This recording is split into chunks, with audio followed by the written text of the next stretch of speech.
কানাডিয়ানদের জন্য বাংলাদেশ ভ্রমণে নতুন সতর্কতা জারি করেছে কানাডার সরকার।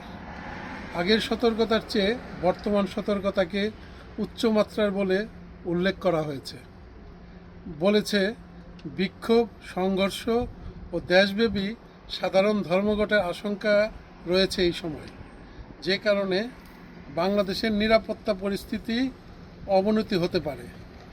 আরও বলা হয়েছে পার্বত্য চট্টগ্রাম এলাকায় ভ্রমণ পরিহার করতে, কারণ অঞ্চলটি এখনও রাজনৈতিক সন্ত্রাস, অপহরণ ও জায়গায় জায়গায় জাতিগত সংঘর্ষের ঘটনা ঘটছে। সতর্কতায় বলা হয়েছে ঢাকা, চট্টগ্রাম, খুলনা, সিলেট অঞ্চলের যে কোনো জায়গায় বিক্ষোভ, ব্লকের, ধর্মঘট জনিত রাজনৈতিক সহিংসতার স্থানগুলো এড়িয়ে চলতে, হাই রিস্ক লেভেল বা উচ্চতর নিরাপত্তার অধীনে সকল কানাডিয়ানকে অপ্রয়োজনীয় ভ্রমণ করতে নিষেধ করা হয়েছে।